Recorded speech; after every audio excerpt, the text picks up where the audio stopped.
Good morning. My name is Suzanne Maloney, and I'm the Interim Vice President and Director of the Foreign Policy Program at the Brookings Institution. It's my great pleasure to welcome you all today for an online conversation on China's growing regional influence and strategy. This morning's webinar helps launch a timely and significant set of papers on how China has established itself as a global actor for our Brookings project on Global China, assessing China's growing role in the world. Global China is a two-year initiative of Brookings Foreign Policy that seeks to provide an empirical baseline for understanding China's global role across wide-ranging geographic and functional issues.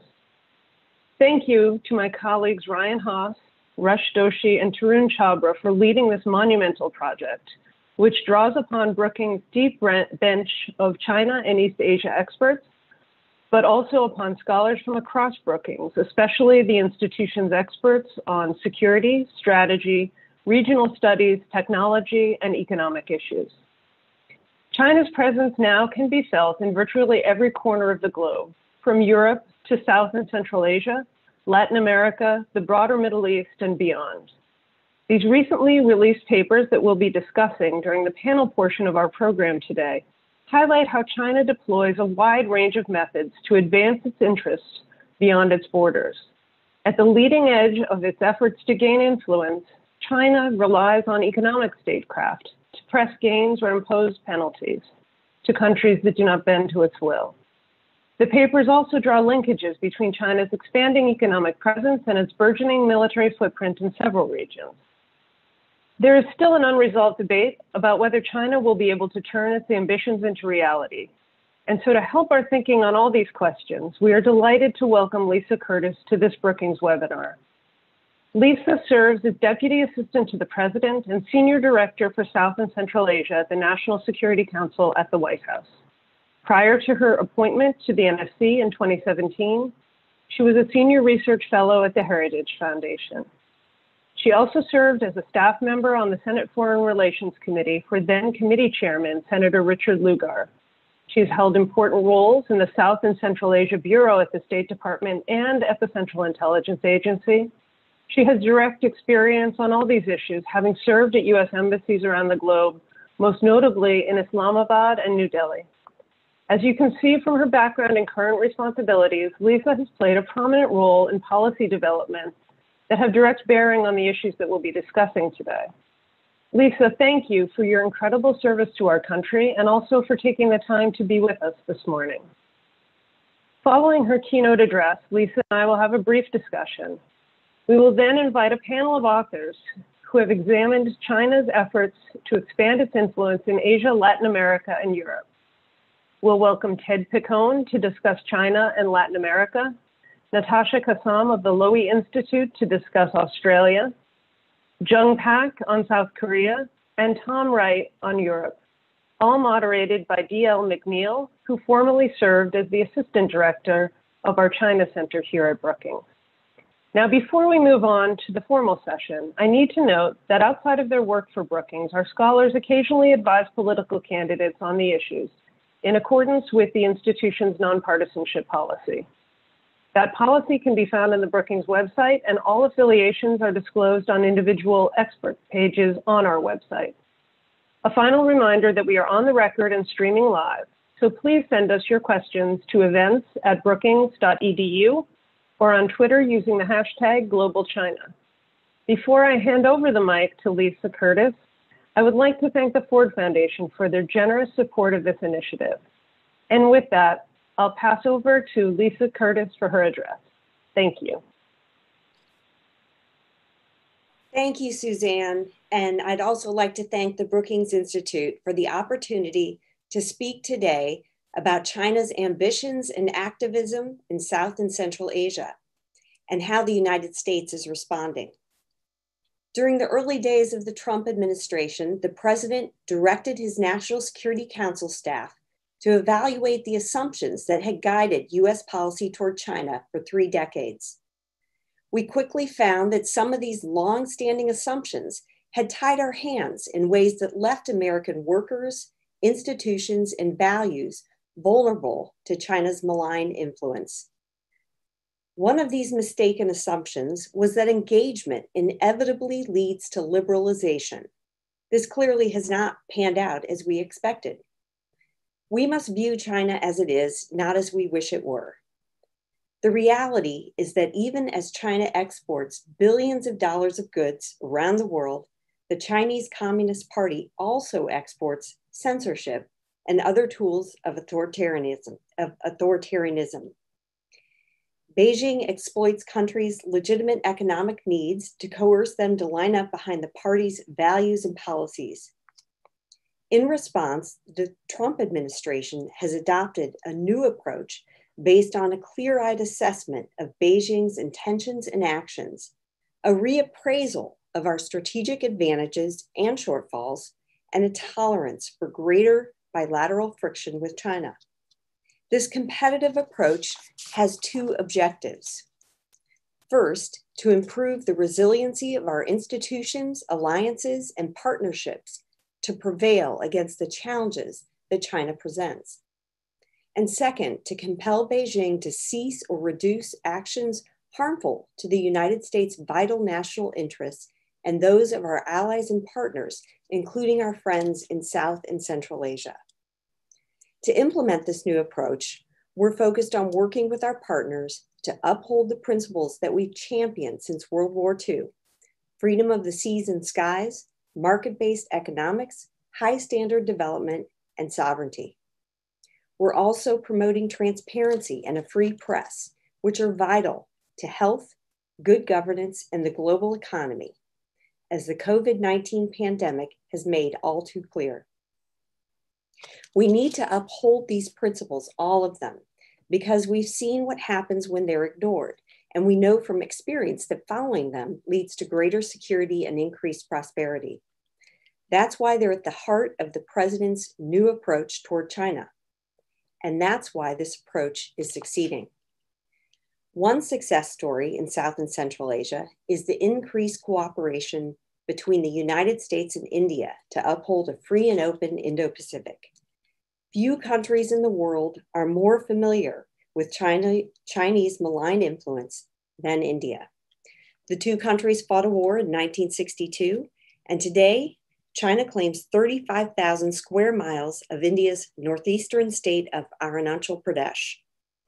And China's recent aggressive stance on the line of actual control in Ladakh fits with a larger pattern of PRC aggression in other parts of the world.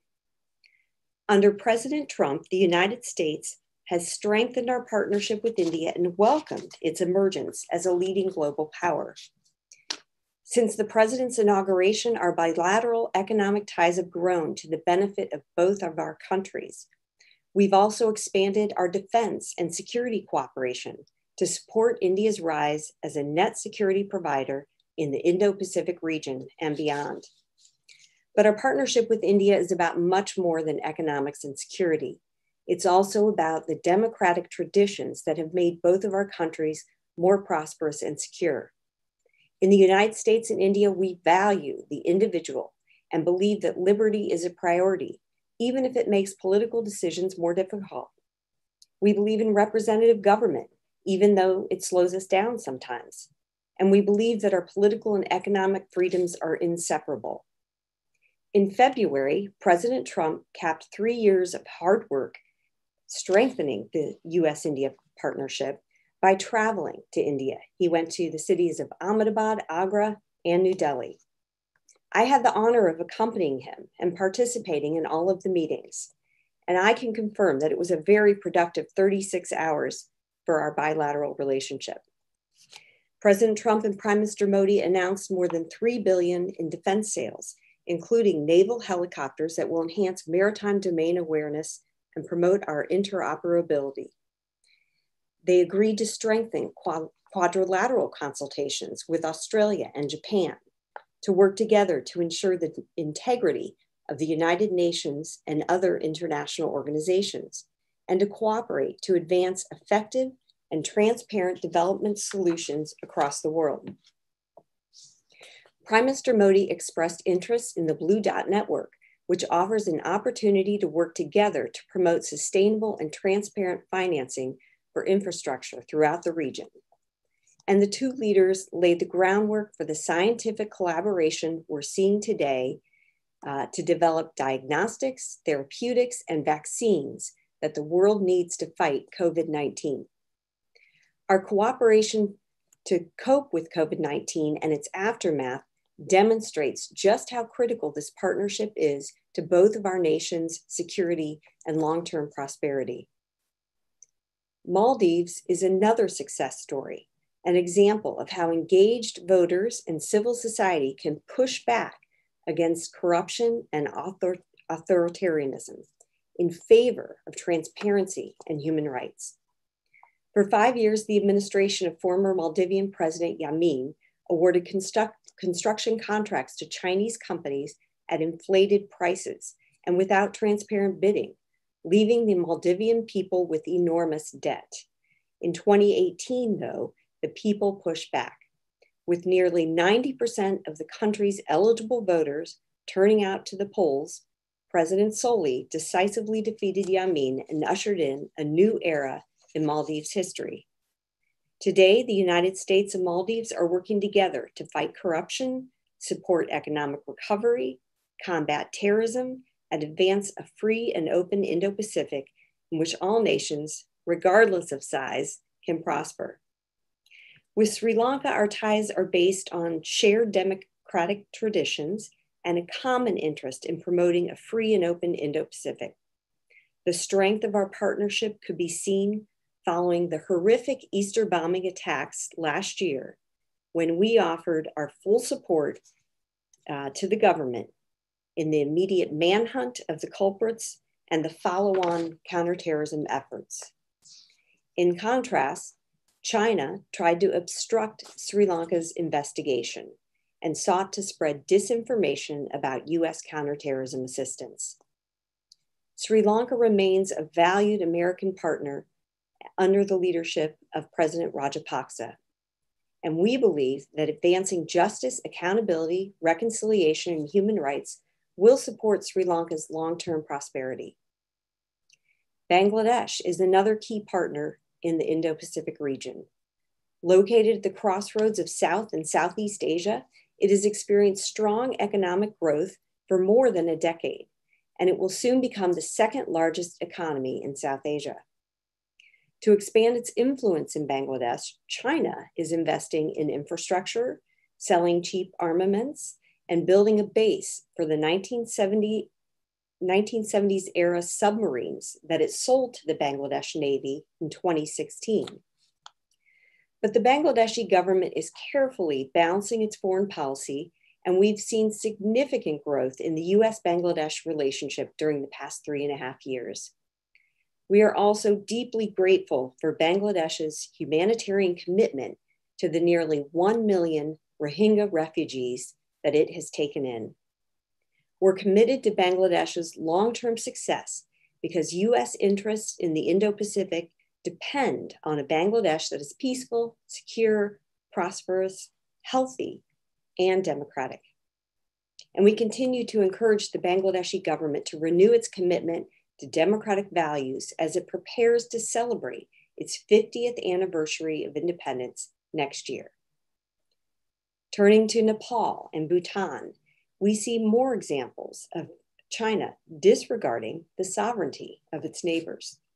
In May, for example, Chinese state-run media claimed that Mount Everest, a symbol of Nepali sovereignty, actually belongs to China. And earlier this month, China asserted a new territorial claim in eastern Bhutan. But under President Trump, we've strengthened ties with both of these countries. We remain Nepal's most dependable development partner, and we continue to make strides in supporting its transition into a full-fledged constitutional federal republic. In Bhutan, we're supporting STEM activities to benefit Bhutanese students, teachers, engineers, scientists, and entrepreneurs. Last summer, then Deputy Secretary of State, and now, of course, our ambassador to Russia, John Sullivan, made a historic visit to Bhutan, the highest level US official to visit in more than 2 decades. During his meetings, he discussed the importance of expanding ties between the American and Bhutanese people, enhancing our joint efforts against trafficking in persons, and working together to protect a rules-based order in the Indo-Pacific region. As all of South Asia copes with the coronavirus pandemic, the US has allocated millions worth of assistance for the development of vaccines, therapeutics, to increase preparedness, to provide food and other aid, as well as donating hundreds of high-quality US-made ventilators. Turning to Central Asia, we have seen significant changes occur in this region over the last several years, including new leadership, changes in governance, the opening of economies, and improvements in relationships among the countries of the region. Another significant development has been the growing influence of China. As a result of all of these developments, the National Security Council last year led a process to review and assess US national interests and priorities in Central Asia. The culmination of this effort is the administration's strategy to advance United States national security interests in Central Asia 2019 through 2025. Our strategic goal is to foster the development of a stable and secure Central Asia in which each country is capable of pursuing its own national objectives. We seek to deepen political, economic, and security partnerships with each of the Central Asian states and to work in partnership with them to open the region to international investment and to improve the region's connections to the rest of the global economy so that they may avoid becoming overly reliant on any one country for trade and development. We are also working with the governments in the region to build resilience to short and long-term threats to their stability and to strengthen their indigenous capacities to counter malign actors. As an example, the United States International Development Finance Corporation is currently working with the Central Asians to explore creating a jointly financed multi-billion-dollar development fund to catalyze high-quality private sector-led investment and development across the region. We were also delighted to see Uzbekistan's interest in joining the Blue Dot Network, which aims to promote quality infrastructure investment.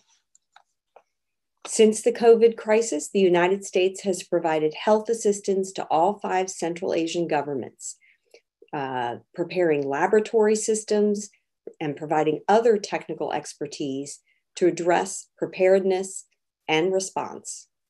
We are also working closely with the region's health facilities and professionals, providing humanitarian assistance for vulnerable populations, including labor migrants, and providing ventilators and other needed equipment and supplies. This health assistance is a contribution, or a continuation rather, of our long-term regional development investments that total over $3 billion. US development efforts foster the region's independence instead of creating dependency on donor-driven debt, while the PRC continues its programs of investments in regional infrastructure and the extraction of raw materials from Central Asia. The region seeks a counterbalance from the United States that will allow them to strengthen the foundations of their economies. In addition, China's repression of Uyghurs, Kazakhs, Kyrgyz, and other Turkic Muslim minorities in the Xinjiang region will continue to raise concerns among the publics and governments of Central Asia. Nowhere in South and Central Asia has China made more inroads than Pakistan. The China-Pakistan Economic Corridor, or CPEC, is the crown jewel of China's Belt and Road Initiative. Chinese pledges for CPEC now exceed $60 billion. But CPEC is not foreign aid, nor is it the equity investment that drove China's own development. CPEC is financed by sovereign debt and needs to be paid back. The risk is borne by the Pakistani people, yet the benefits accrue primarily to the Chinese Communist Party. The United States' relationship with Pakistan is different. We seek to work together with Islamabad to enable economic growth, development, and inclusivity that will help the Pakistani people lay the foundation for a more prosperous and peaceful future.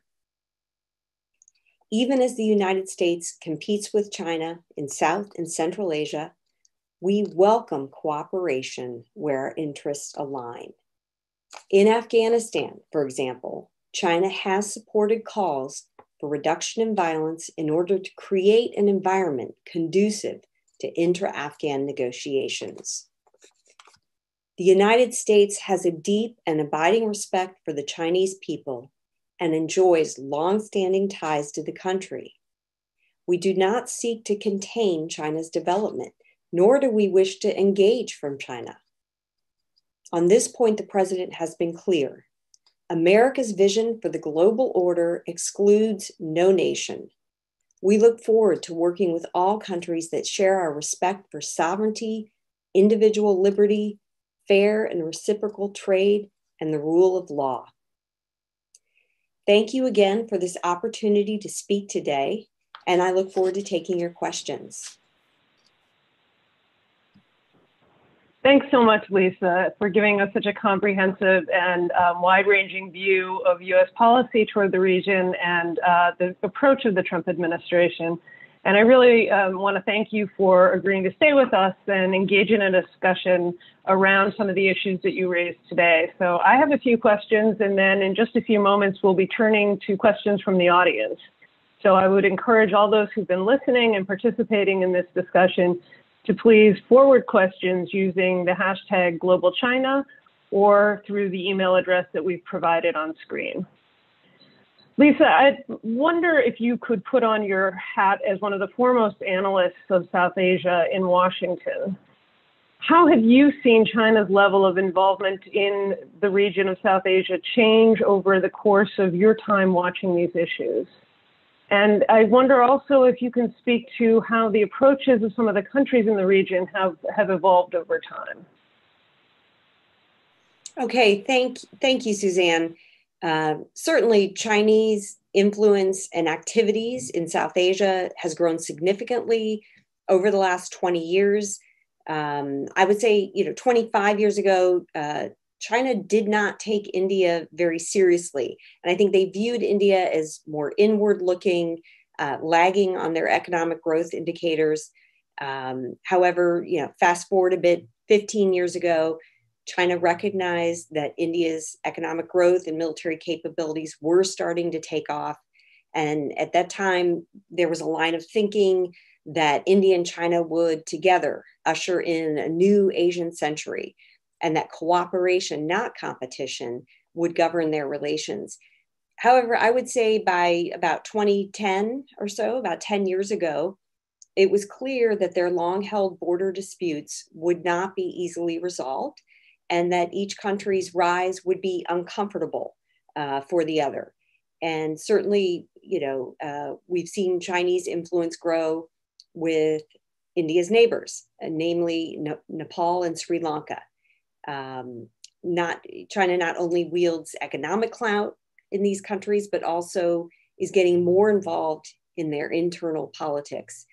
Bangladesh, as I think I mentioned in my remarks, has shown a little bit more resiliency and really seeks to balance its foreign relationships.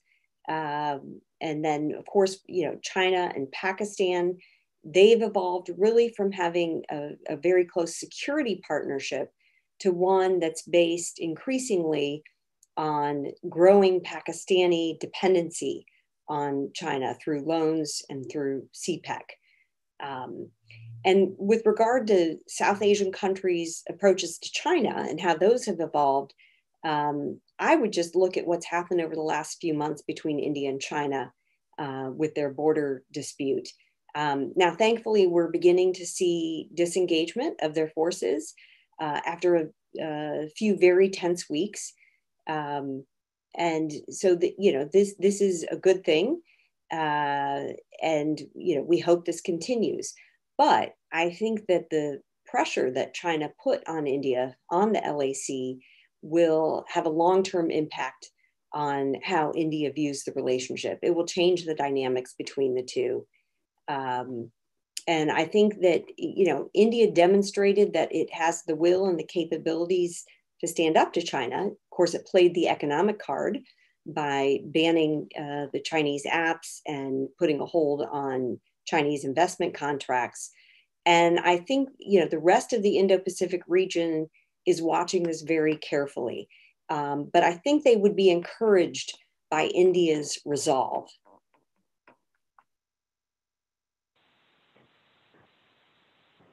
Terrific. That's obviously been just a crucial issue over the course of the past few months, and I appreciate your giving us some sense of how it looks from the White House and the balance of risks and opportunities in the Sino-Indian tensions for the United States. But you also spoke about China's approach to the region through its Belt and Road Initiative. And obviously, this has been an issue that has drawn a lot of criticism from the West. Many have labeled the loans under the BRI to various countries at high risk of default as something called debt trap diplomacy. And I wonder if you can give us a sense of how those concerns about that debt trap diplomacy are being received in the region, and what it is the U.S. government is doing across South and Central Asia to address those concerns. Well, I think the South and Central Asian nations are beginning to wake up to the downsides of the debt trap diplomacy, and they are seeking now to avoid becoming overexposed to China. Now, we've only just begun to see the potentially devastating global economic impact of COVID-19. But we hope that moving forward, these countries will rely on the international financial institutions for their economic recovery, and that this will help create incentives to be more transparent about debt owed to Chinese entities. Another way that we are dealing with the BRI is, as I mentioned, through the development of the Blue Dot Network. This is a way to encourage transparent and cost-effective and reliable infrastructure development in the region, and financing for that development. Also, I think the transformation of the Overseas Private Investment Corporation into the International Development Finance Corporation, the doubling of its budget and increasing its authorities is another tool that the US has developed to create alternatives for the Belt and Road Initiative. And I would just mention that, India has been a skeptic of the BRI initiative from the beginning. If you remember, they did not send a representative to the BRI conference in 2017. And I think that their early skepticism of this effort is really bearing out. They seem fairly prescient right now. I think certainly they were ahead of the game. I want to also draw upon another issue that you referenced in your opening remarks, and that is the situation in Xinjiang. There have been a number of political figures in Europe and in the United States that have called out China for its use of re-education camps, in the language of the Chinese government, across Xinjiang. But there have been many countries in Central and South Asia, and also, of course, in the Middle East, where I focus my own research, that have been more reticent to challenge China's practices publicly. I wonder if you could share some insights with us on why this is and what it might foretell for the future of relations between China and Central and South Asian countries.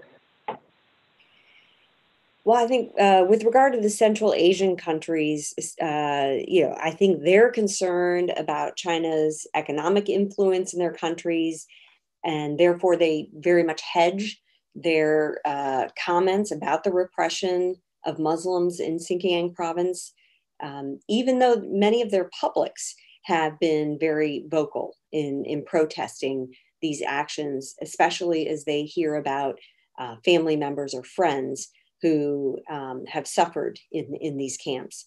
And I think there's also some disappointment with the large Muslim majority countries like Bangladesh, Pakistan, who have also failed to speak out against what's happening. But I think the more we see China try to interfere in these other countries or to spread their disinformation campaigns, try to manipulate the political discourse in these other countries, I think the more we'll see the South Central Asia countries begin to raise human rights concerns about Muslims in Xinjiang. So I think that there has been reticence, which has been disheartening. But I think as these countries see China trying to increase disinformation campaigns and spread,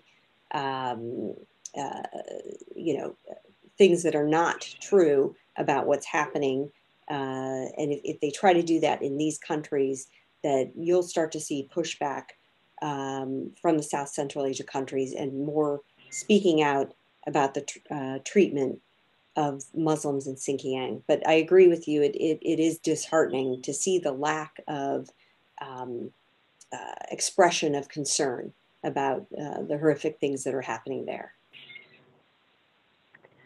Well, we have just a few more minutes before we open up the discussion with our panel of experts. So I really do want to encourage folks who are listening in to send comments or questions that we might be able to relay and pose to Lisa while we have her short period of time left.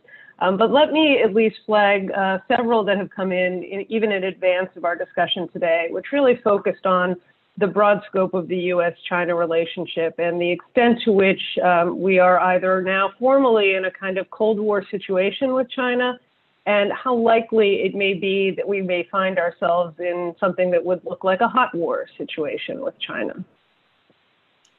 Yeah, I think, look, obviously the tensions are high, particularly in this, the aftermath of the COVID-19 pandemic. And there's some longstanding concerns that we have had about Chinese actions and the human rights concerns that we just talked about. And of course, more recently, what's happened with Hong Kong. And then we have seen the Chinese assertiveness in other regions. I mentioned the India-China border, also the South China Sea. So clearly tensions are raising. But I think that, each side would want to control those tensions from escalating. And, we'll have to get used to, like I said, the U.S. is willing to accept more risk in the relationship.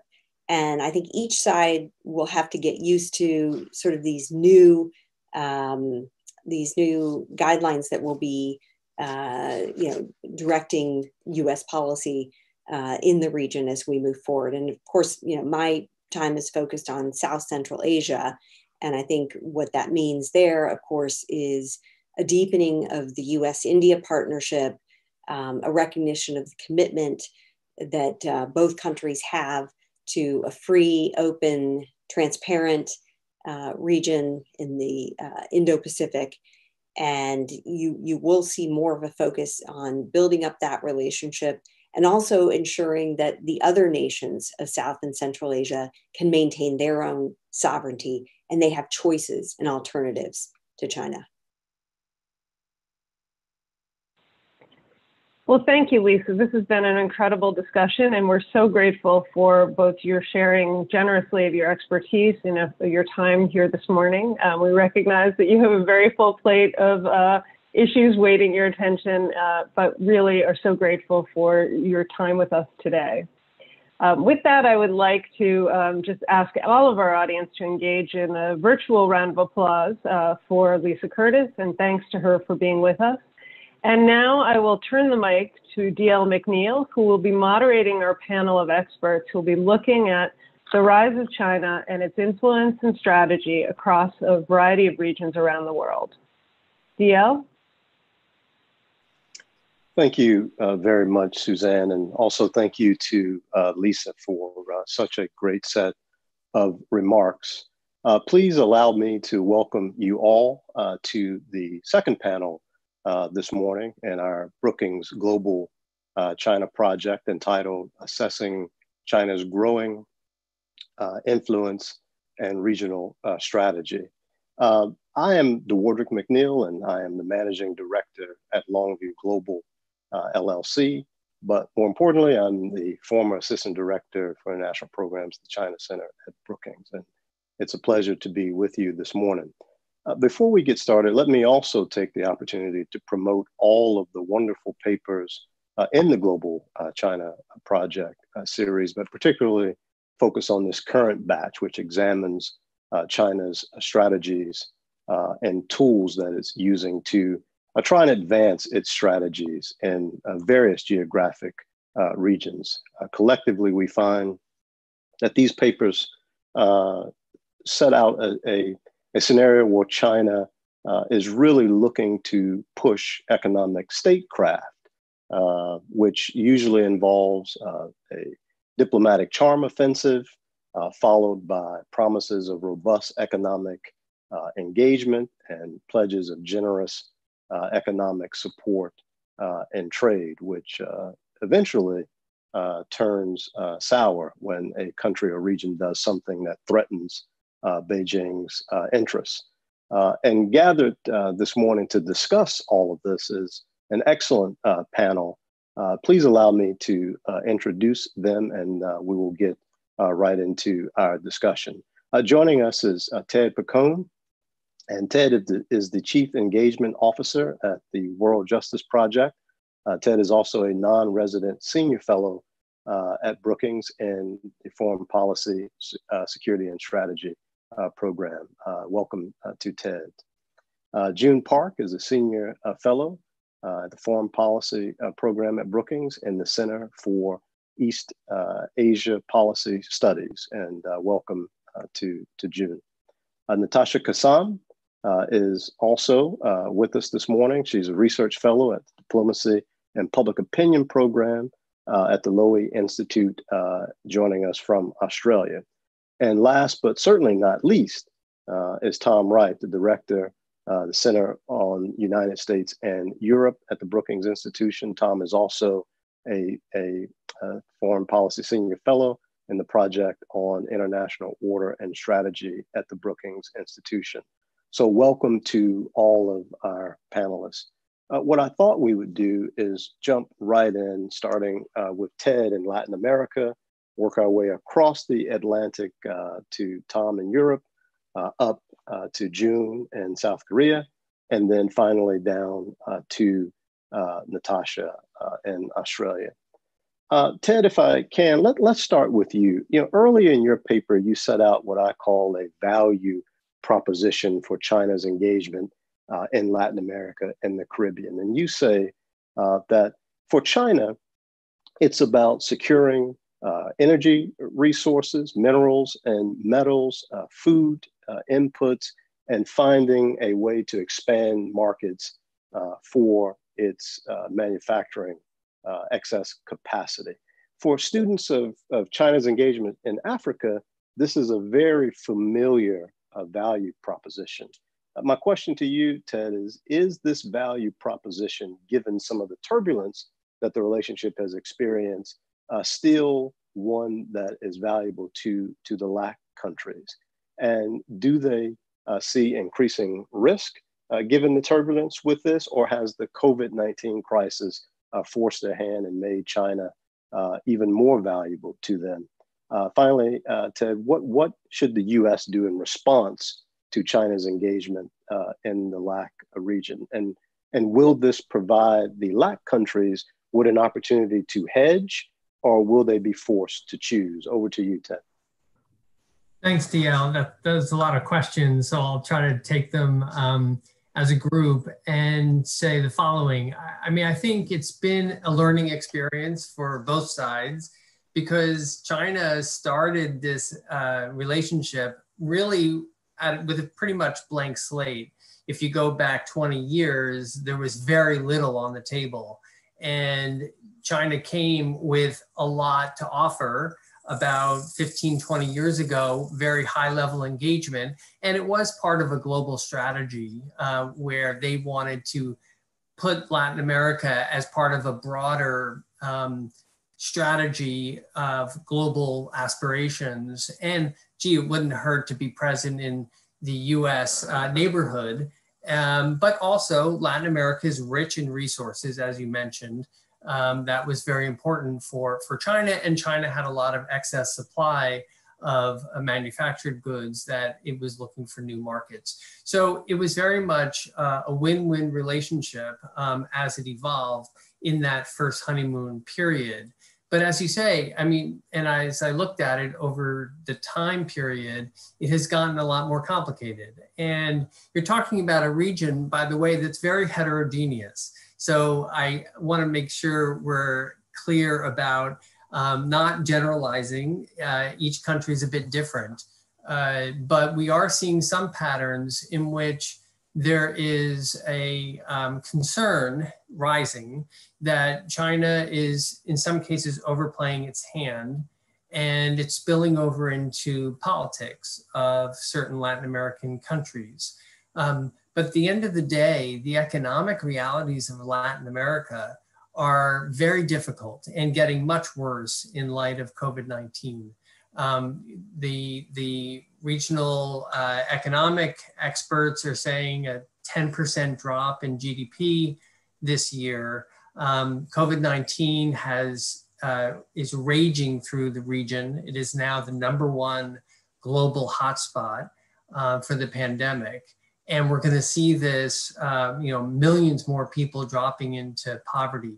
So the region needs China, frankly, more than ever in terms of how it's going to get out of this. And China was very quick to respond with humanitarian assistance and made a show of it in terms of its public diplomacy. I mean, this has been part of China's soft power diplomacy in the region throughout this process. In addition to the economic relationship of trade and loans and investment, China has entered the arena with a lot of rhetorical devices, a lot of propaganda, but also these people-to-people exchanges that have reached across a broad spectrum, including journalists, think tanks, students, political parties, universities, language studies, etc. So I think we're seeing how China is playing a pretty sophisticated game in trying to really bring Latin America into its corner. And this has benefits for not only bilateral relations, but also at the international level. You know, it wants to be able to rely on some Latin American states at the UN, for example, if there's some tough votes on swing matters. You also have to mention that there's a Taiwan-China competition here. You know, of the 14 states in the world that still recognize Taiwan, 9 of them are in Latin America and the Caribbean. And so there is a bit of a game going on there. So I'll pause there because I'm hoping you're going to ask me a question about the United States and what it'll do. But I think that's my initial take on your first set of questions. Yeah, thank you, Ted. I think we should come back to discuss the U.S.'s response to China's engagement in Latin America. If we can hold that to the next round, I'll come back because I think that's important to focus on. Tom, over to you. You know, your papers provide a striking example of China's diplomatic missteps and missed opportunities in Europe. And you say, Tom, that in fact, China bungled its Europe policy.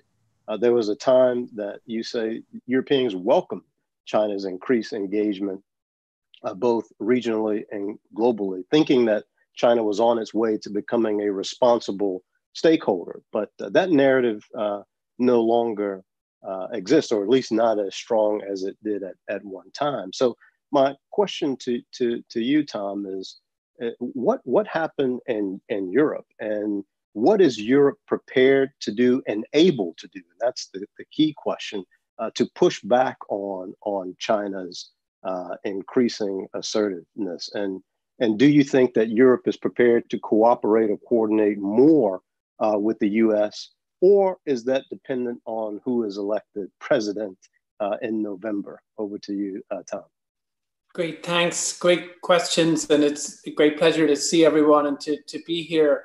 I guess it's definitely true that China bungled its diplomacy, although I'm a little bit torn on whether or not it was inevitable we were going to end up on this place anyway, right? Because I think what you see, if you look at Europe over the last, say, 8 years, from about sort of 2013, 14 until, but maybe 6 years until today, where you are sort of in that 2014 period, is European countries are basically trying to compete with each other to be China's best friend in Europe, right? And they see this for different reasons.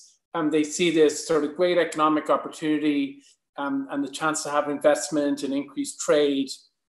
They don't really go along with what they thought was maybe an overly securitized US approach under President Obama. You see the Prime Minister of the UK talk about a golden era in UK-China relations and just sort of go all into partnership with Beijing, really not meeting the Dalai Lama, doing all sorts of things to try to accommodate the CCP. Angela Merkel is trying to position Germany as more China's key economic partner. So that's sort of the general climate. That sort of premise and this belief that if you engage China, I'm just talking about Europe now, not the United States, and that they will open up economically and that there will be sort of more reciprocity and that you'll have sort of a fair relationship and there'll be political ties. And really, all of that security stuff in East Asia is sort of irrelevant in the context of a EU-China relationship. The key moment, I think, was in 2015 when China, with its sort of Made in China 2025 strategy, really doubled down on mercantilist economic policies and said it would take a dominant position, seek dominance in new technologies and in manufacturing. And the penny dropped in Europe, really, that there was not going to be any structural, economic reform. And then subsequently, you've all these other things happening too, which really, sort of show that China is a liberal, authoritarian country that has lots of differences with the EU. Now, all that said, the debate was still very much ongoing. As everyone knows, over 5G, Huawei was playing a key role in most European countries for their 5G infrastructure. The US was very upset, didn't really make very much difference. Even the UK, that had left the EU at that point and was very pro-US, was going full steam ahead with Huawei and its 5G networks and wasn't, had a different technical assessment to the US. So all of that was sort of in flux, but I think it was trending in a more skeptical direction. There was then COVID-19, and in the first few weeks of that, there was a sense that the US was absent, China was coming back. There was a couple of statements, one from the Italian foreign minister and one from the Serbian prime minister, who's not in the EU, obviously, but is part of that broader European community, sort of praising China. And then we had this huge hullabaloo about maybe China is about to take advantage and China will take over Europe and Europe's going to move into the China column. That was always overstated, I think, massively overstated, just in a couple of points of data. But that's what China really bungled, right? So China could have used this crisis to try to drive a wedge between the US and the EU and to say, look, you may have reservations about us, but actually, we're on your side in all of this. And instead, China's been pretty assertive.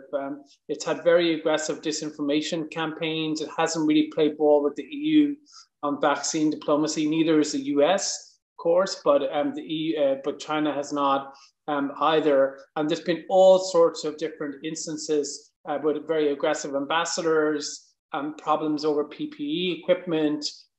China being seen to be sort of exploiting the situation, and then the broader set of challenges that was described earlier in terms of the Hong Kong, Xinjiang, that I think Europe is now very much in a more skeptical place than it was even 12 months ago, let alone 5 years ago. So just to finish up, I think just to your point about what will they do, the paper is really about how do Europeans think about US-China security competition, you know, and I think they're beginning to think about their strategic options. I think what we'll see is sort of more pushback, but one key difference from the US, it will have almost nothing to do with kinetic military power, right? So there's no real sort of military component to it, but that's actually fine because Europe doesn't have a huge amount to add to that anyway in the context of East Asia. Right? What really matters, I think, to the US is stronger investment controls, more cooperation on trade and regulations and standards, fighting and pushing for liberal norms internationally in international institutions. The Europeans would like to work with the United States in all of those things, including on responding to coercion, but they haven't really been able to do so with the Trump administration. It's only a few weeks ago that the US finally agreed to a dialogue with the EU and China, right? The EU had been asking in different ways for something like that for several years, and they've only just done so now. And obviously there's a big gulf between the two sides on a whole bunch of issues. So I think there's unlikely to be much cooperation, you know, in the next sort of few months. But I think if Biden is elected, I think that will be a key priority of the incoming administration. And it will be something the Europeans will be keen to engage in. Thank you. Thanks, Tom. June, over to you. Your paper was great. You write that South Korea is the linchpin of US-China alliance architecture in Northeast Asia. But you also note that China's perception of South Korea is that it's the weak link and that somehow it could work, to the title of your paper, to loosen that linchpin. But of course, that hasn't happened. You also note that the US-South Korea relationship under the Trump administration has experienced quite a bit of challenges, to say the least. My question to you, June, is how will Seoul balance between its economic need and interest to remain somewhat dependent on China and Chinese investment in markets, and its security needs with respect to the US? And to the degree that we know this, how is Seoul's North Korea policy influencing its relationship with the two big powers, Beijing and Washington? June? Thanks, DL. Just a quick correction, it's Jung, not June. But thank you for moderating this conversation. You've been asking some really tough questions of the panelists, and I really appreciate that you read the papers so closely. So thanks to all of you joining us on this webinar. Really appreciate it, and really appreciate being on this panel with this august group of scholars today. DL, you mentioned that my paper was on how South Korea is the linchpin, and for at least for the past 10 years, the U.S. administration, various U.S. administrations have been calling South Korea the linchpin of peace, prosperity, and security in the region. So what does that do? Is that it puts this bullseye on South Korea as a target. And of course, while Latin America and Europe might be awakening, or their views about China are evolving on this issue, South Korea being so close to China and having this really long, thousands of years old history with China is not new to these regional dynamics as well as geopolitical dynamics. So South Korea is not new to this kind of conflict and cooperation in this very long, complicated history with China. And of course, the U.S., we're nearing 70 years of our alliance with South Korea. So while the U.S. sees South Korea as one of the pillars of peace and security in the Indo-Pacific, China on the other hand, sees the U.S. alliance with South Korea as the reason for instability in the region. The reason, an example of how the U.S. is trying to contain China. Why does the U.S. have troops on the Korean Peninsula? It's not for North Korea from Beijing's view, but to contain China's rise, as well as to stir up trouble, and that leads to belligerent North Korean actions. So when I look at how China views South Korea, there are a variety of reasons, in that at the macro level, Beijing wants to be that anchor in the region, wants to shape the region and to be more open to supportive of China's priorities and preferences, and also to erode the U.S. commitment or erode the U.S. credibility and presence in the region. But when we break it down a little bit further, the drivers for China's focus on South Korea is one, economics, as well as the proximity, the desire to build the bilateral relationship is grounded in economic cooperation as both countries try to build up their economies in the 1990s. Secondly, it's to make sure that Beijing has the influence on the Korean Peninsula, given its proximity. Beijing sees Korea as the launch pad for many conflicts, and they've pointed to past wars and military conflicts in the region. Three, it's to counter Japan.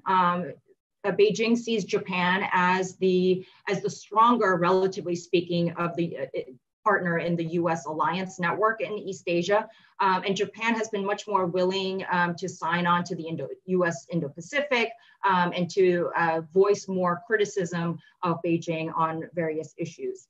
And finally, I get to what your question pointed at, is that despite all of this, Beijing sees South Korea as the weakest link in the U.S. alliance network.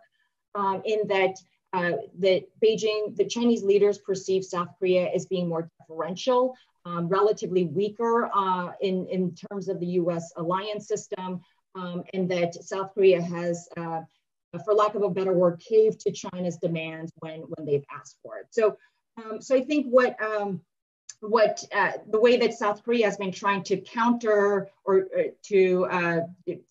South Korea has had this dilemma for a long time of the economic linkages to Beijing. China by far is South Korea's biggest trading partner. They trade the most, China sends the most tourists and the most students to South Korea. The US and other countries pale in comparison. So there is that huge economic linkage there. The other part of South Korea's dilemma is of the security issues, and South Korea sees its security and its national security bound in with the United States. And so the way that Seoul has been trying to work through this dilemma is to try to compartmentalize and to separate. But what we've seen in the past 3 years with the missile defense issue, of course, China engaged in an informal economic retaliation against South Korea for deploying the US missile defense system to protect against North Korean provocations. In doing this economic boycott of sorts, Beijing has really sank the South Korean public's perception of China. The favorability rating or the popularity of China in the South Korean public, according to the polls, is at a low. It barely hits over 10%. But I think what that has shown is that as the U.S. and China strategic competition intensifies, broadens, and deepens, and as we see Chinese leaders more willing to risk confrontation with the United States, I think that we're going to see more pressure on South Korea from China to try to bend to China's preferences. And I know I also would add that it's a problem for Beijing and for us, I think, when we look at South Korea and other parts of the region through the lens of the strategic competition. I think what that does is that all of South Korea's actions are refracted through that lens, and that it turns into a zero-sum game. When in fact, I think when you dig deeper, there are lots of drivers and motivators of South Korea's actions that are independent of this competition. And I think it would behoove us, the United States, whether it's Trump 2.0 or Biden administration, to recognize the varieties of what motivates South Korea. On the North Korea front, North Korea is the holy grail, according to Scott Snyder of Council on Foreign Relations, in terms of the way South Korea conducts foreign policy. South Korea sees partnership and cooperation with China as a key to better inter-Korean ties and to try to loosen this kind of, or to wean North Korea away from its nuclear weapons. But South Korea also sees the US as a critical partner in the North Korea issue as well. And so that supersedes all of these issues and supplements South Korea's foreign policy drivers. So let me stop there, DL. Yeah, thank you, Jung. And let me apologize again with a first name like DeWardrick. I'm very sensitive to the pronunciation of people's names, but thank you very much. Natasha, let's turn to you. And I know it's late where you are, so I appreciate you hanging in with us. You know, your paper highlights just how quickly the promises of comprehensive strategic partnership with Beijing can break down if you do something that challenges Beijing's interests.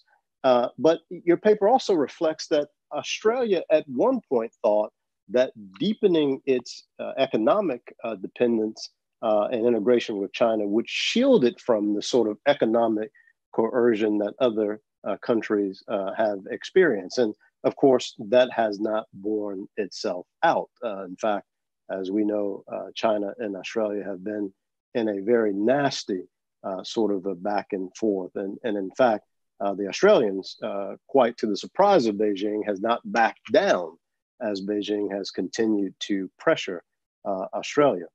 Natasha, my question to you is, what happened? How did this spiral out of control so quickly when we had Xi visiting Australia in November 2014, speaking to Parliament about this great new relationship, and all of a sudden now things are extremely nasty.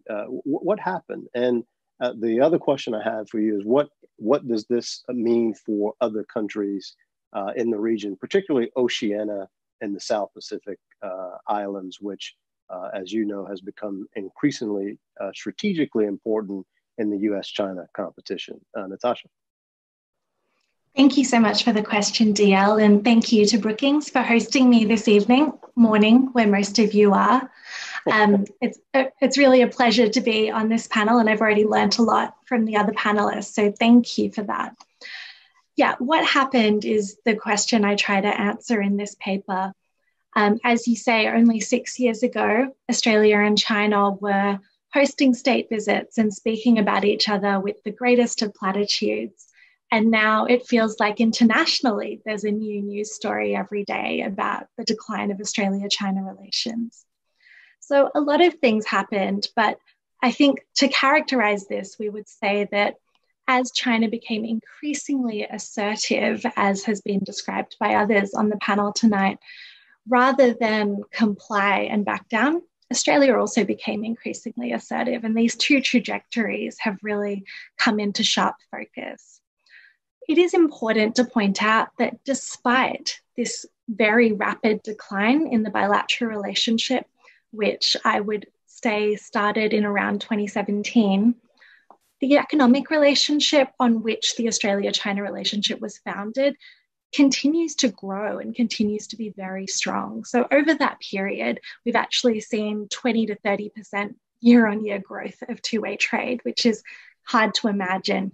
And even with recent coercive measures that have been taken against Australia, they haven't actually yet affected two-way trade in a significant way. I mean, one of those measures was to warn tourists and students from coming to Australia, and our borders are closed at the moment. So, you know, things like that can't have a practical impact right at this moment.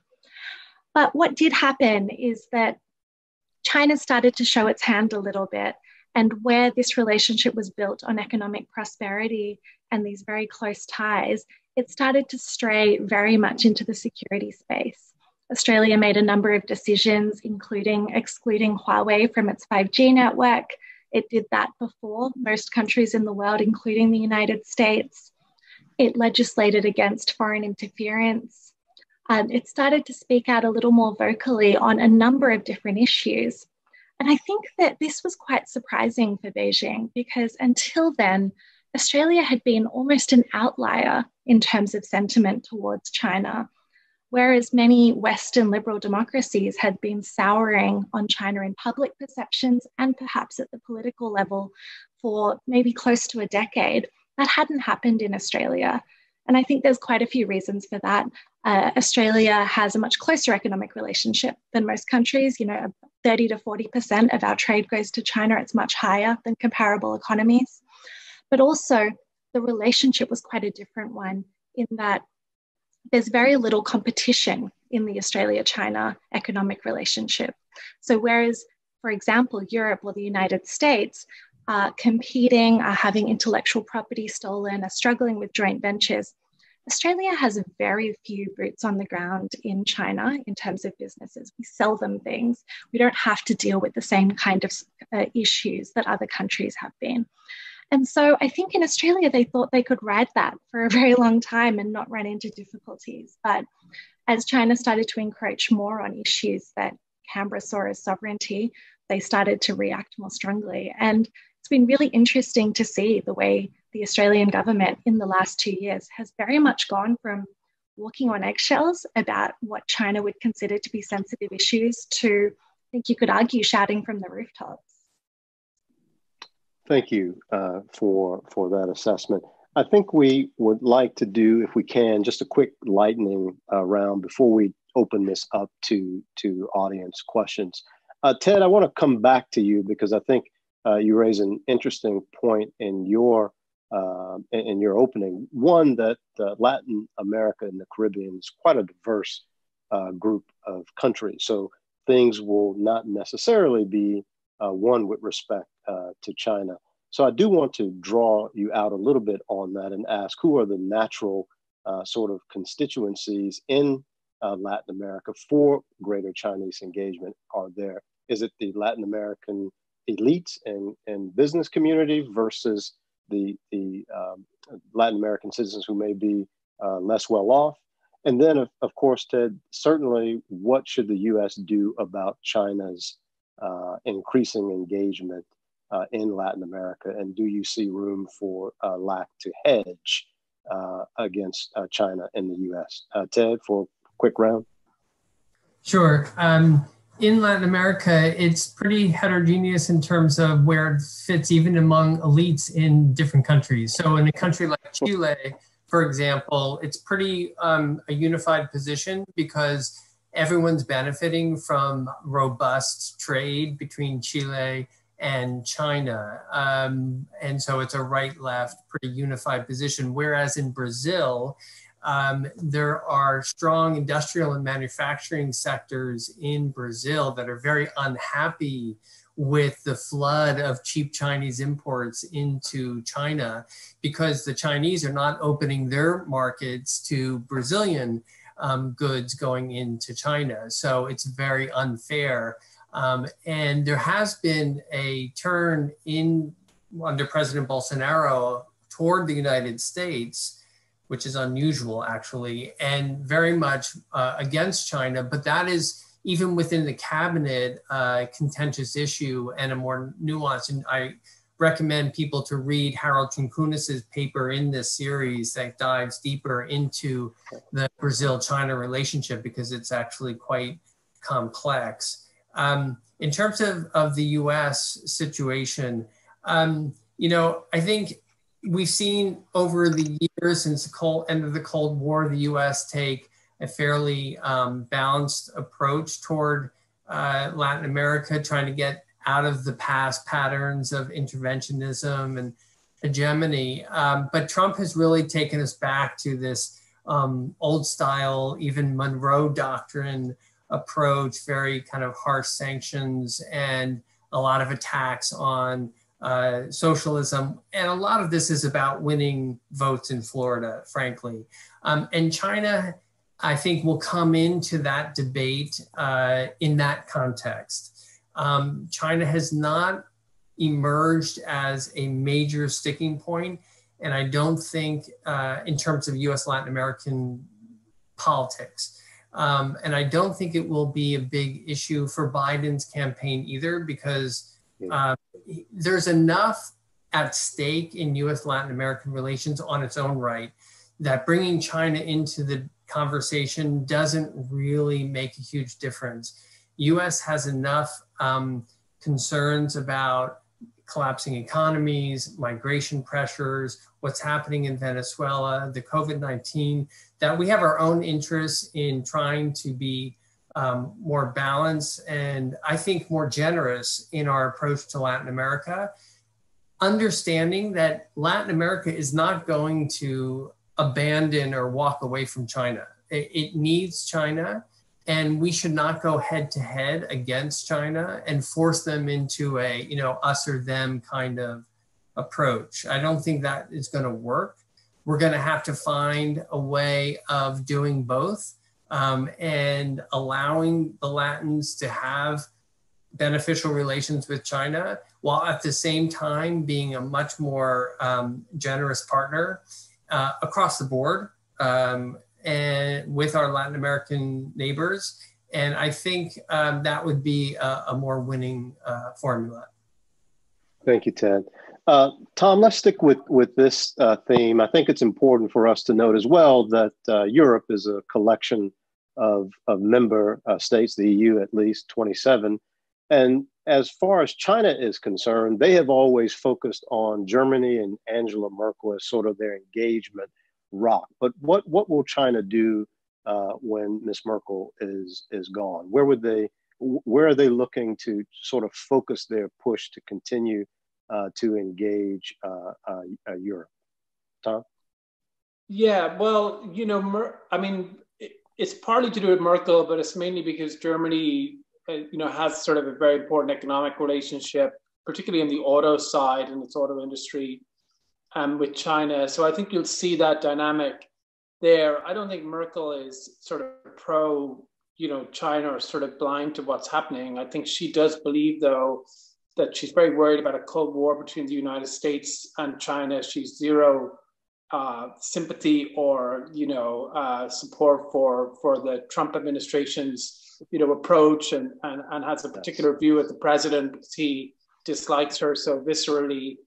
So I think she sees him as very volatile, doesn't really want to feed into that narrative that he's been propagating. My one criticism of her is I do think she might be a little bit reticent to undertake some of the measures necessary to deter, or dissuade China from future action. So she will criticize China over human rights, but she won't necessarily support, targeted, sanctions like Magnitsky sanctions or other sort of measures by the EU that may impose a cost, because she's worried about that spiral. So I think that's a question.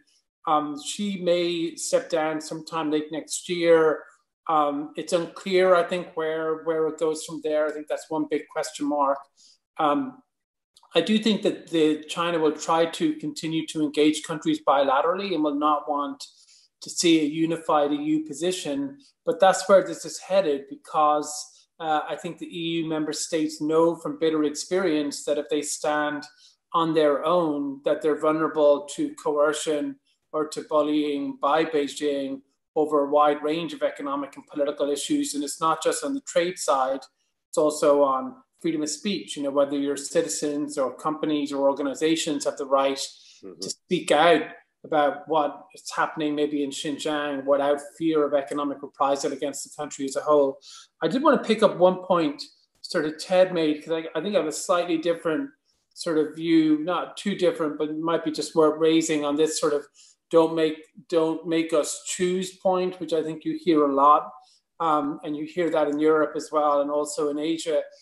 I think it's important. There are times, I think, when the US should demand or certainly request that allies make a choice. But I think we need to be very particular and selective about when we do that, right? So I think if you look recently, I find it hard to imagine that the UK would reverse their 5G decision if it were not for significant pressure from the United States, right? Now, there were voices within the UK that were very skeptical, particularly in the Conservative Party, on the backbenches that were mounting a rebellion. And so there were concerns separate to America. But I do think it was the US saying, this is sort of a deal breaker here. And if you go down this road, there'll be path dependencies that will affect the relationship materially over time. I do think that had some impact on Downing Street. And I think it wasn't just the Trump administration, it was Nancy Pelosi and Congress. Now, I don't think that should be the norm, right? I think if you do that across the board, you get this backlash, and other countries want to be able to do both, and they need to be able to not just trade with China, but also cooperate with China on shared interests. So it's important to be very sensitive to that. And I think the US should be doing that anyway, because I think it's in our interest to do so. But there will be times, I think, where it is important to say that there are sort of two incompatible choices. And to me, that's pretty much located on issues of technology, maybe maybe investment, and the need for Europe to have the CFIUS style structure, and maybe certain human rights issues as well. Thanks, Tom. Jung, keeping on this theme, in South Korea, there is a view, and I'm not sure if you would agree with this or not, but that there's a domestic political element to engaging China between the conservatives and the so-called progressives or liberals in South Korean domestic politics.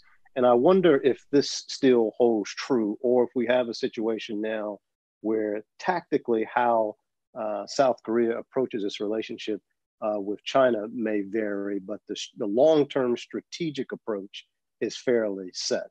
What's your thought in this lightning round on that question? Thanks, DL. I think Beijing was encouraged by the election of Moon Jae-in, who is a progressive president coming in after 10 years of a conservative government. But I think that, so given this, the new progressive government, the fact that President Moon has advocated as candidate, he said he's going to reassess the missile defense issue, and that progressive governments in South Korea in general tend to look more for autonomy from the United States, and that Beijing was encouraged by the election of President Moon and the progressive government coming in.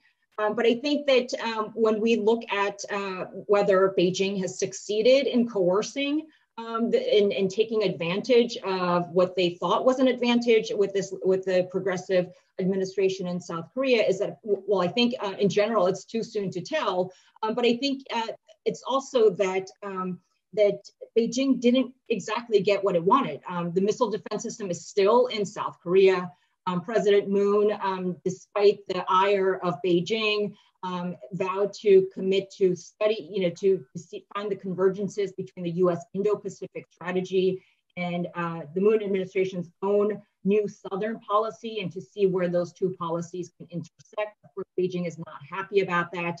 And of course, I mentioned earlier that the South Korean public's opinion is not great when it comes to China. So while Beijing was unable to take advantage of a progressive government, and I think that Beijing's ham-fistedness about the missile defense issue, the economic retaliation, has so far yielded not very much. But in any case, President Moon is prioritizing balance and stability in ties. So we're back to the pre-THAAD era of where President Moon wants to put that to the side and wants to seek areas of cooperation with Beijing.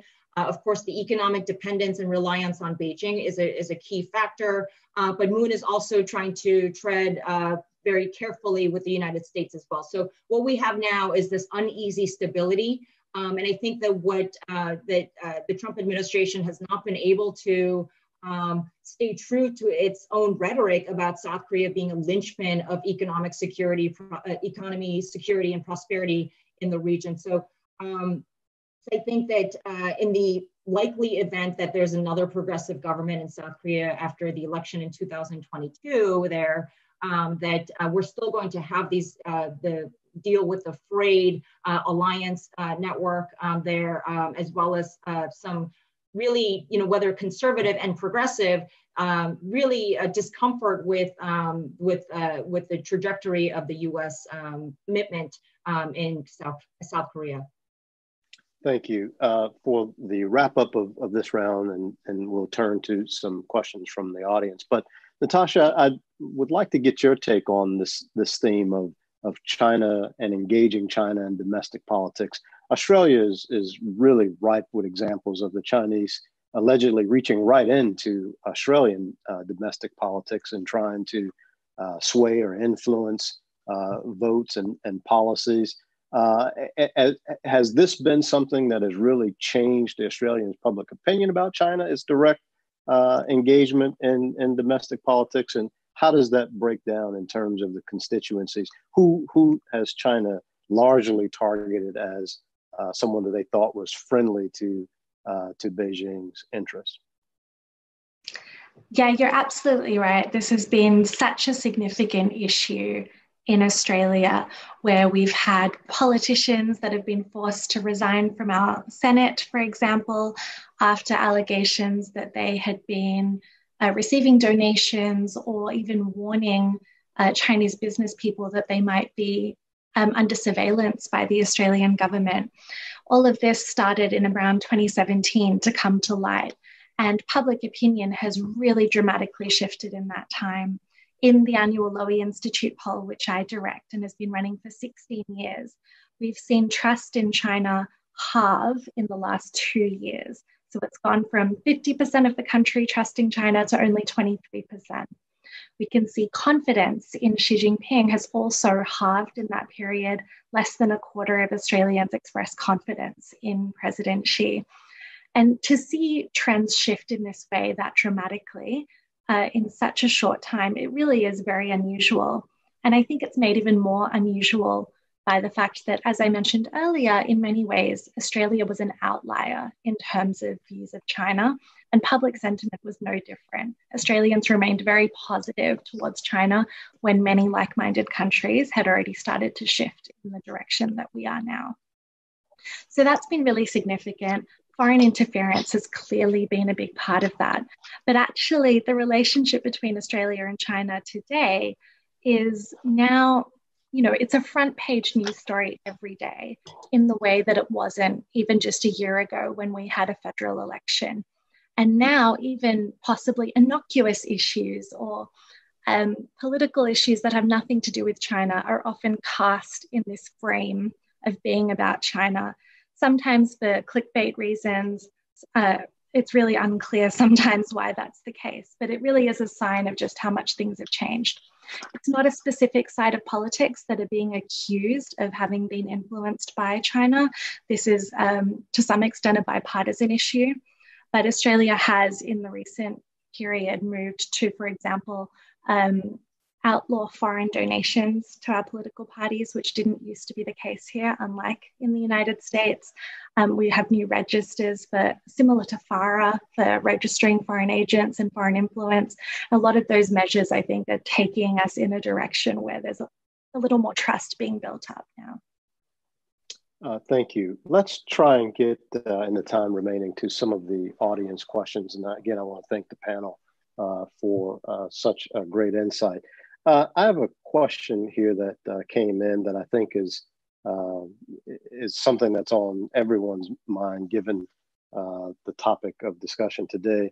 Let's start with you, Tom, on this. The question is, why do you think it has taken so long for the leading liberal democratic countries to notice China's blatant strategy under Xi Jinping? And I'm assuming by this, the questioner means the use of economic statecraft to lure countries in.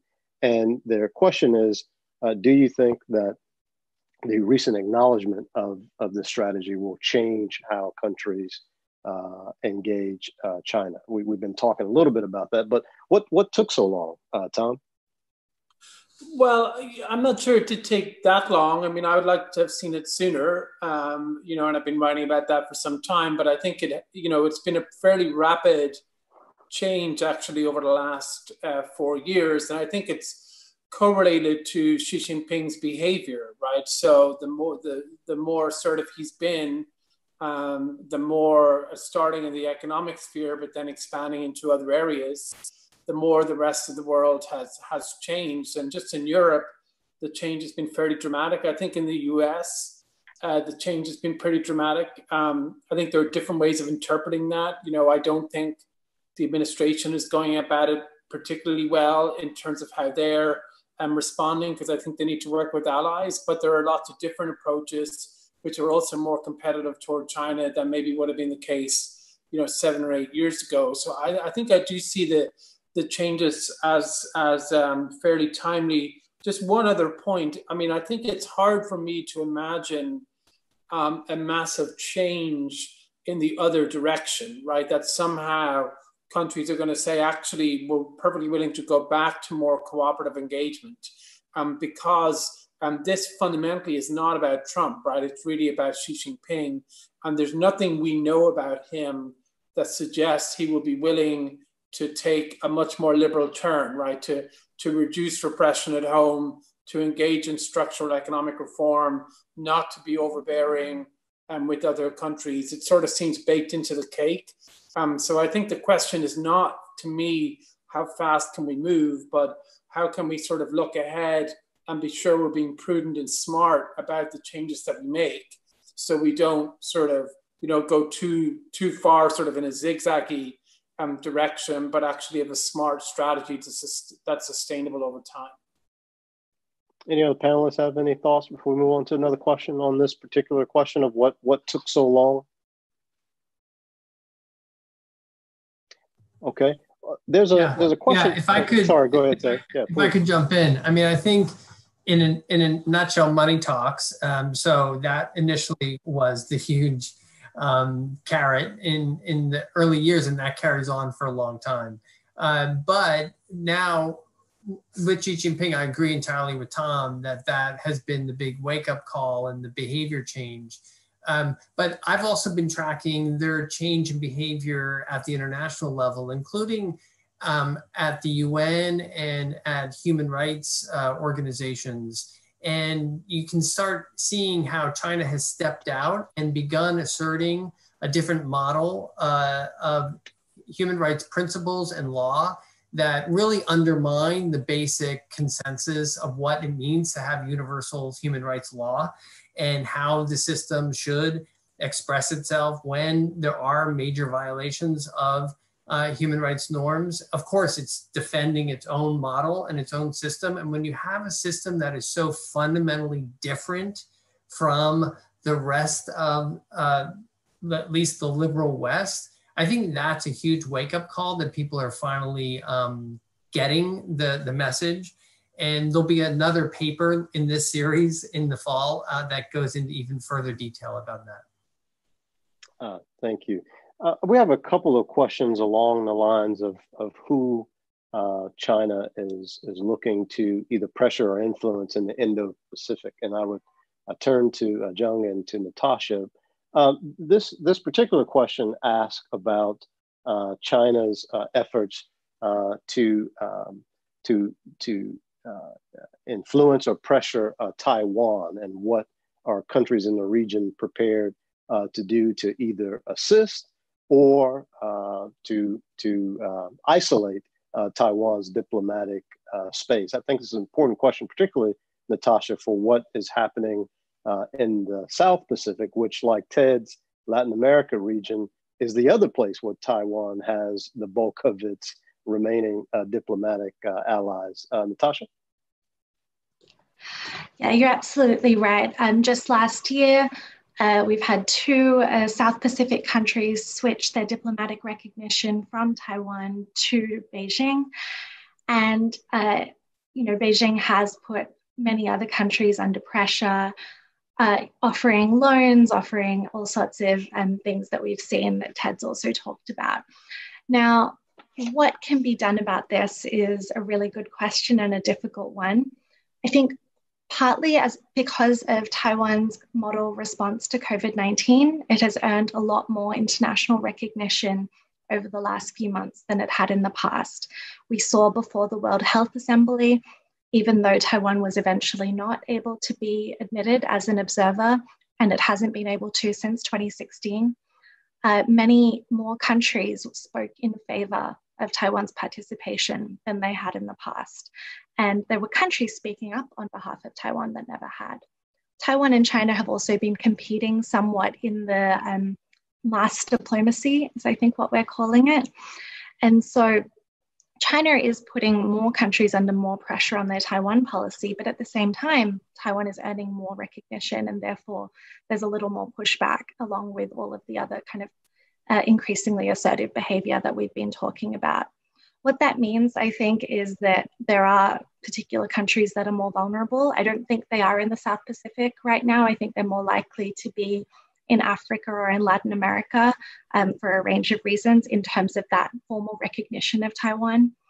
But it's much more likely that we'll see more pressure on countries to move away from the one China policy towards the one China principle. And you can see that actually at the sub-national level in a lot of countries, including in Australia, where China is targeting states to perhaps start referring to Taiwan as a province of China, or large companies, as we've seen in the United States and with many airlines. We're going to see a lot more of that behavior and perhaps more consequences for countries that are refusing to comply. Thank you. Jung, do you have any thoughts on this particular question? Somewhat related. I want to shift a little bit to Hong Kong, and I think this goes back to what Ted was saying about China's more aggressiveness in multilateral organizations. I think there's a negative feedback loop where Taiwan or Hong Kong is not, they're not national interests of South Korea. And so South Korea's desire to maintain that balance and not stir up either in either case with the US or China, they're not going to raise their hand and be vociferous about various issues like Hong Kong, for example. I mean, I think that feeds into Beijing's confidence about its ability to succeed in multilateral fora and to assert its preferences in that region, in those types of areas, to say, well, no one is going to say anything, even though that this is something that the U.S. has been, or at least would like South Korea and other countries to take a stand on. Thank you. We have a question here that I think it's important. The questioner references Secretary Pompeo's speech at the Nixon Library, and they quote, "Maybe it's time for a new grouping of like-minded nations, a new alliance of democracies." Tom, we know that we've heard some stuff out of Europe, out of the UK actually, on a D10 and other types of groupings and arrangements. My question to you is this all talk, or is there really an interest in trying to group countries in a way to challenge China's behavior? Yeah, I mean, I wrote a bit about this over the weekend. I'm worried that basically that speech by Pompeo is going to discredit that idea, which I think is a good idea. I think it came to it very late and in a pretty ridiculous way, to be honest, where he sort of told countries, this is all about sort of an ideological Cold War against China in which there's no room for cooperation, or dialogue. He went in a much more radical direction, I think, than his own official administration's strategy on China had gone. And I think it was going to and has basically unnerved, allies and partners. But my own view actually is that there is real scope for an alliance, maybe not an alliance, a grouping of like-minded countries, call it the free world, call it the D10. But what that will be about is basically trying to strengthen and preserve our free societies, not just against external challenges, but also in light of internal pressures and technological change. And we should be working with each other to try to strengthen our economies, mend our sort of divisions, modernize, our workforce, think about how we're more resilient overall. And competition with China will be a component of that we would work together on.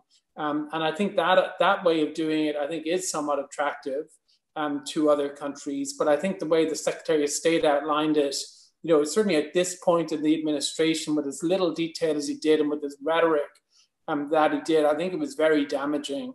actually hurt U.S. interests vis-a-vis China. Thank you. Ted, I have a question here that I want to pose to you.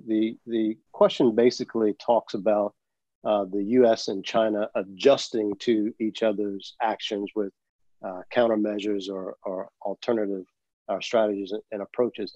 Your paper mentions, Ted, that China has found it at least a possibility that they can end around U.S. sanctions, if you will, by investing in and setting up factories of production in Latin America and taking advantage of a revamped NAFTA or USMCA. Are you seeing a lot of that happen in Latin America, Ted? I think it's too early to say at this point because the U.S.-China trade war is only now beginning to take effect. I think what China is doing in Latin America is building up an infrastructure in terms of railways and ports that will be very important for the flow of goods out of Latin America to China and into its own supply lines. That will also, by the way, be critical infrastructure for both sides and could squeeze the United States out of important not only markets, but out of important security zones, if it came to that. I'm not saying it would, but I think it's noteworthy if it really push came to shove in a security environment. We don't see any military action that is of concern at this point, but I would just note that. For example, China's gotten much more economically involved to the point of creating a strategic partnership with Panama. And the Panama Canal is now much more China involved than it ever used to be. But I have to say 1 minute on that's the last question, Alliance of Democracies. The only point, and this is not meant to be a partisan point, if you look at the backsliding on democracy over the last 3 or 4 years of the United States, I don't think this is a good time for the United States to be leading the world on democratic standards. Thank you, Ted. Thank you to all of our panelists, Tom, Jung, and Natasha. We are out of time, and I'm sorry that we couldn't get to all of the great questions that our audience posed, but we tried to do an amalgamation of several types of questions. So thank you to Brookings also for allowing me to moderate such a great panel. It's been a real pleasure, and please take a look at some of these great papers in this latest batch. I enjoyed reading them all. Thank you very much. Thanks for watching. Be sure to like and subscribe for more videos from Brookings.